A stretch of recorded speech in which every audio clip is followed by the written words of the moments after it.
Hello, everyone. This is a historic day, and I have here with me Senior Advisor Jared Kushner, Ambassador Robert O'Brien. They're going to summarize the history that was made today and take a few of your questions. We also have Special Representative Avi Berkowitz here and Special Envoy to Iran, Brian Hook, who will be in attendance. Thank you, Kayleigh, and thank you all for being here. I want to start today by congratulating the people of Israel and the people of the United Arab Emirates. Today is a historic breakthrough and a great day for peace. I also want to congratulate President Trump on this milestone. He worked very hard on this with his team.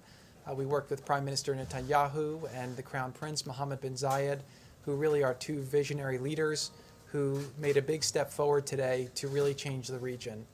The last time we had an agreement like this in the region was 1994, when Israel made an agreement with the Kingdom of Jordan, which stopped aggression and helped bring forward peace. Over the last 26 years, there's been a lot of developments in the region, some positive, but many that have set the region back, and it has led to lots of lives being lost, lots of opportunity and hope being destroyed, and a region that really has had a lot of problems. When President Trump came into office, we had a caliphate for ISIS in the Middle East, which was the size of Ohio. We had a lot of instability. Iran's aggression was being felt all throughout the region. A lot of their proxies were very well funded and causing instability in Yemen and in Syria and in other places. And now we're in a position where we've been able to work with our allies. A lot of our allies felt abandoned. President Trump's been able to rebuild those relationships. His first trip as president was to Saudi Arabia in May of 2017, where he laid out the problems that were facing the region and very clearly articulated that in order to make progress, we'd all have to work together around common goals, and we'd have to acknowledge historic differences and historic conflicts, but we can't let those conflicts hold us back. President Trump's leadership, the ability to build the relationships with the leaders in the region, people were modernizing their society and realizing that we needed a new paradigm. On President Trump's visit to Saudi Arabia, we made an agreement with a lot of these countries that we were going to start a counter-terror finance center, and since then we've worked to limit the amount of funding that's gone to extremist groups. We worked with Saudi Arabia, which is the custodian of the two holy sites, and we worked with them to do a counter-extremism center to combat online extremism, and that's made a big difference because you can't solve the short-term problem without taking on the long-term fight. We've seen Saudi Arabia make a lot of modernizations over the last years, giving more rights to women and taking steps in the right direction, which have been very positive. And now today's breakthrough really allows us to go forward. To give you a little bit of background on this deal, this is something that's been in discussions now for over a year and a half. We were talking with Israel, we were talking with United Arab Emirates about moving forward. Obviously, because of the Israeli elections and because of some other things that were happening in the region, this is something that was talked about but never really got to the right place for it to happen. As you know, with deals happen when deals are ready, and peace deals are very rare and very historic, and there's a lot of reasons why people would be held back from moving forward. What we saw was when the president rolled out his vision for peace, which we worked very hard on for a couple of years to really try to understand the issues in the region between the Israelis, the Palestinians. He put forward 180 pages of detail on how we can address the issues of the past, but also figure out how to move forward. During that acknowledgement, President Trump was able to get Israel to agree to have a two-state solution with the Palestinians, and for the first time in history to agree to a map that outlined the territory that they would be willing to work with in order to see that happen. That showed a lot of people in the region that Israel was serious about really moving forward and making peace, and also showed them that President Trump's leadership and diplomacy could make things happen that hadn't happened previously.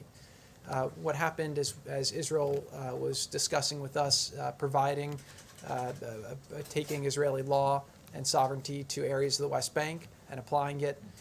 We were having these discussions, and over the last 6 weeks, the discussions between UAE and Israel started accelerating around this being a potential different path. We all saw Ambassador Oteba's op-ed that came out that said that he thought applying Israeli sovereignty to these areas would be detrimental to the region.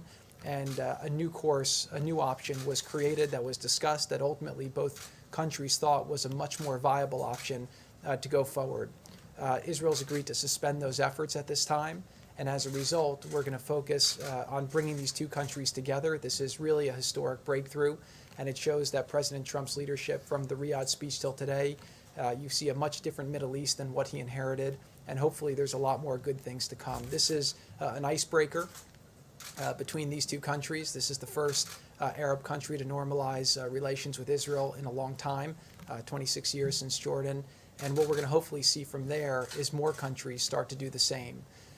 The final thing I'll just say is that here in America, the biggest threat that we saw in the last campaign was really two things. One was ISIS. The caliphate was growing. We were seeing journalists being beheaded. We were seeing people burnt in cages. And the threat of ISIS was something that was very scary to a lot of Americans and needed to be stopped. The instability was providing a place for extremists to plan attacks, to plan all kinds of terrible things, and the extremists were trying to radicalize the next generation. One of the biggest excuses that extremists use to radicalize the next generation is the mosque and the Al-Aqsa Mosque, and saying that it's being threatened and the fact that Muslims aren't able to pray there. This deal will allow for flights from Dubai and Abu Dhabi to Tel Aviv, which will allow Muslims a real entree to come and visit Israel peacefully and to come and pray at the mosque with whatever frequency they deem appropriate. This is a big breakthrough. As people go there and pray and see that this is available, they'll share it with their friends and they'll share the experiences. They'll share pictures of it on Instagram and Facebook and Twitter. And people throughout the world will see that the mosque is safe and that all people are welcome there. So this is a really great step forward for the region, a great step forward for the country, and a great step forward for the world. And again, I just want to really compliment the three leaders who worked very hard to make this possible. Prime Minister Netanyahu of Israel, the Crown Prince Mohammed bin Zayed of Abu Dhabi, and President Trump here in America. Thank you.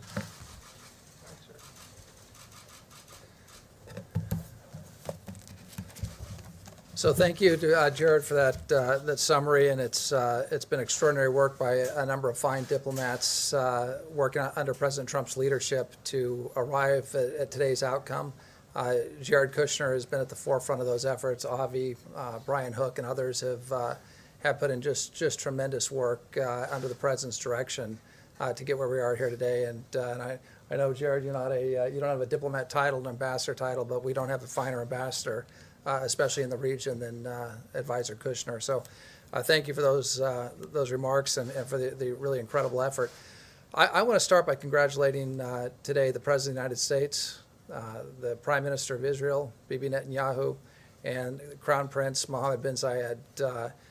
This is a remarkable achievement, and the achievement is now will now be known in history as the Abraham Accords, or the Ibrahim Accords in the Muslim countries, or the Avraham Accords in Israel.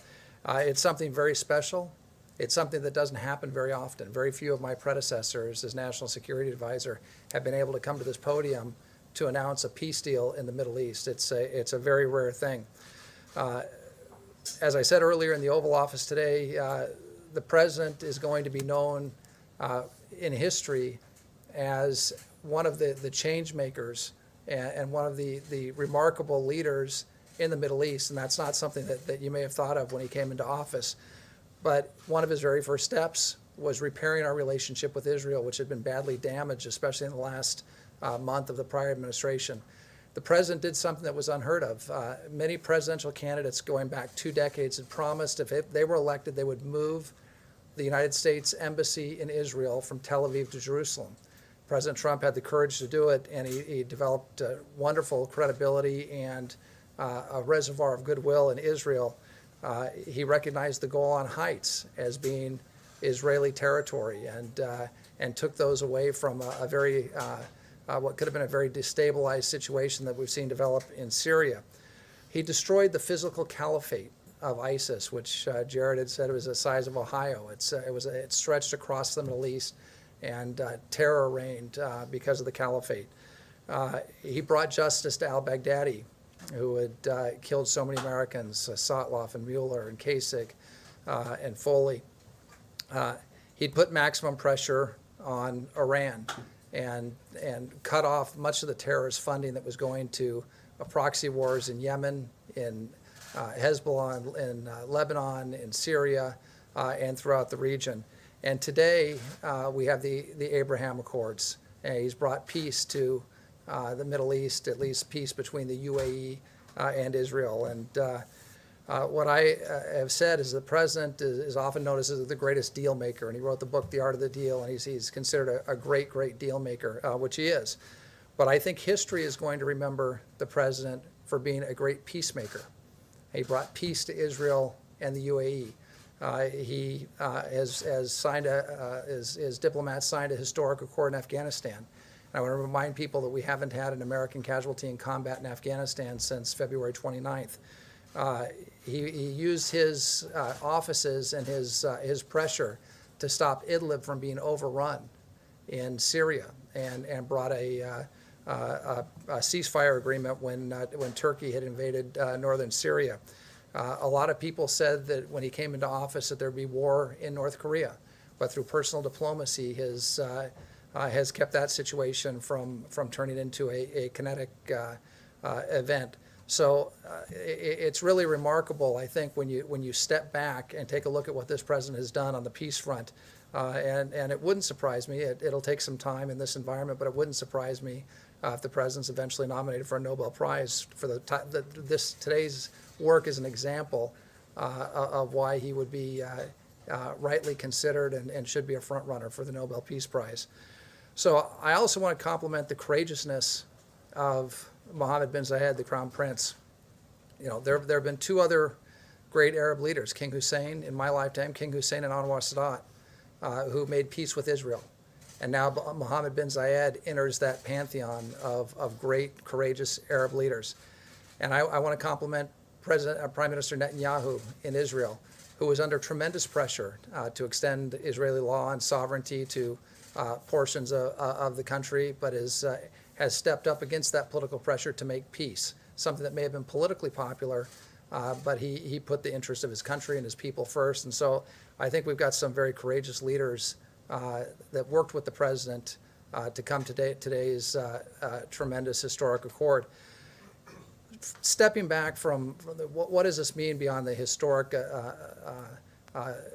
idea of a major Arab country making peace with Israel all these years after 1948, it makes sense on so many different levels. The UAE and Israel are both capable security partners of the United States and close partners of ours in the region, standing up to Iran, standing up to Islamic extremism.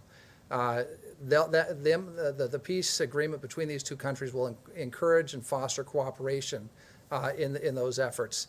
These are very innovative countries. Israel is called the startup nation, and for those of you who've been there, you feel like you're driving through Palo Alto, through half the country. The UAE is also a very innovative country. Putting those two nations together is going to create a dynamic of innovation and creativity in the region, and both countries are populated by incredibly dynamic people. There are tremendous opportunities that are going to arise from this agreement.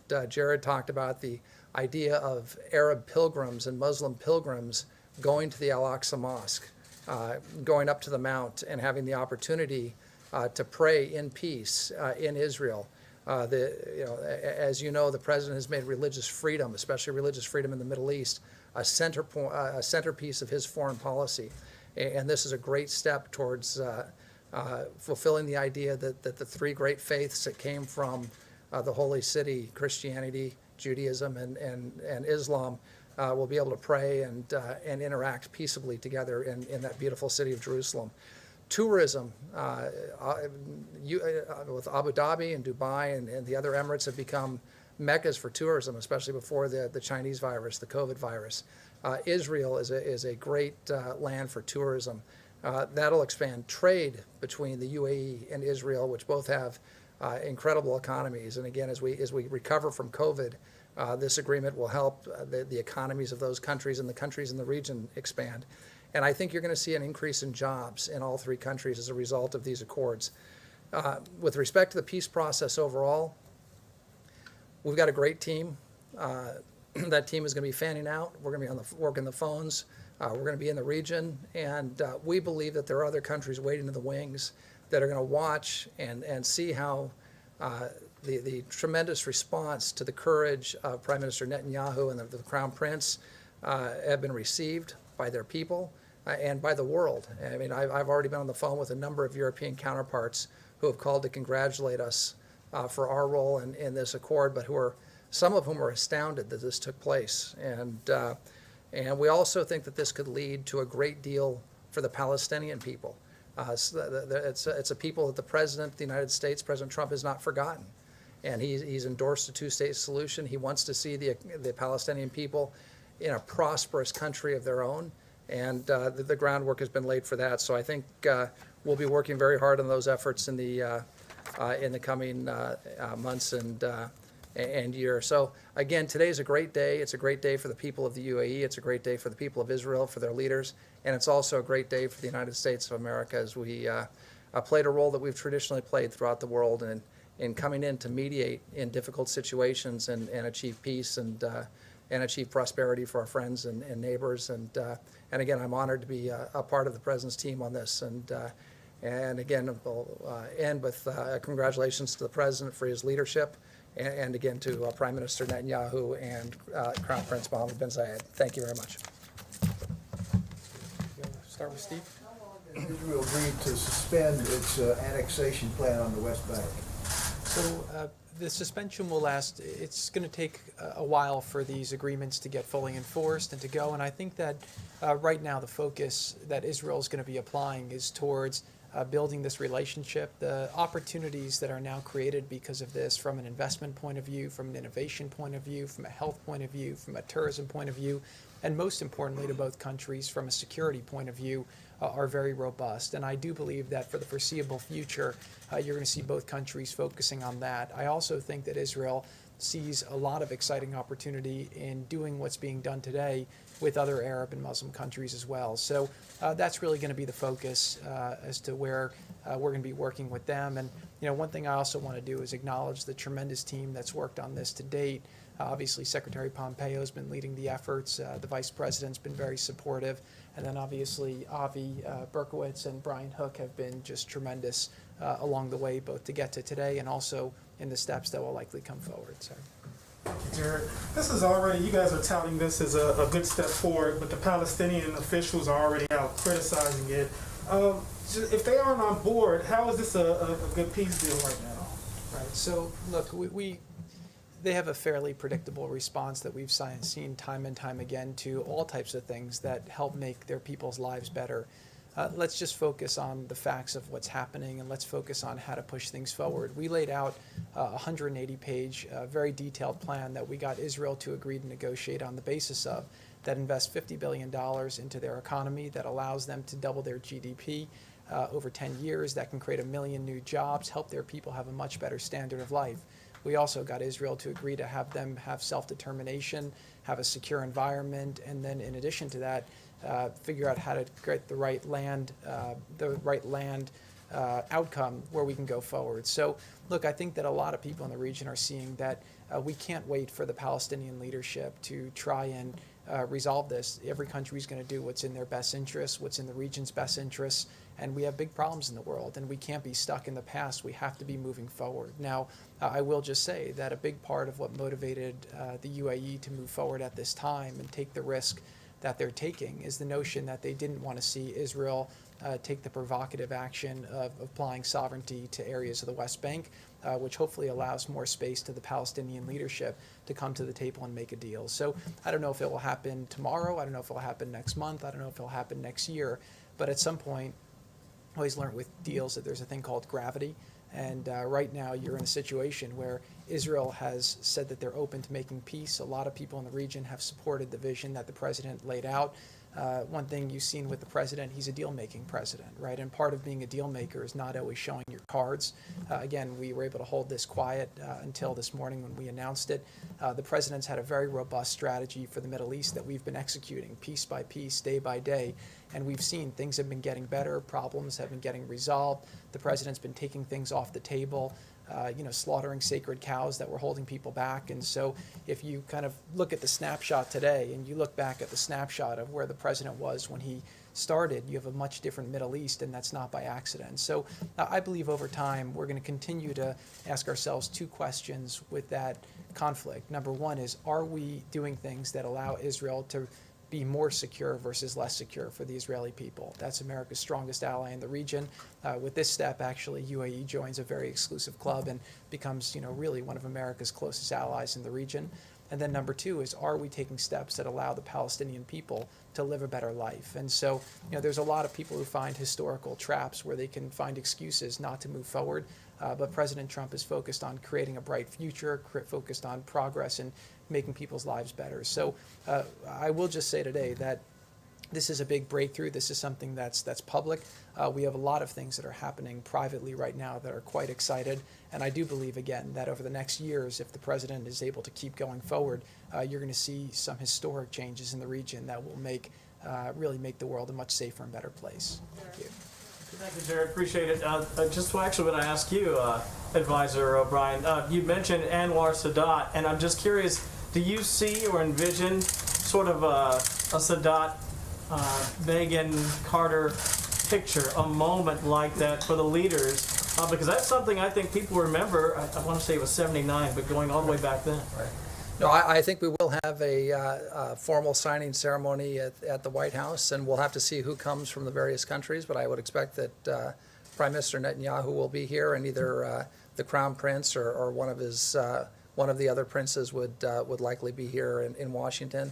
And I think it'll be a great day, and really. As you know, I normally don't talk about things that were said on presidential phone calls, but one of the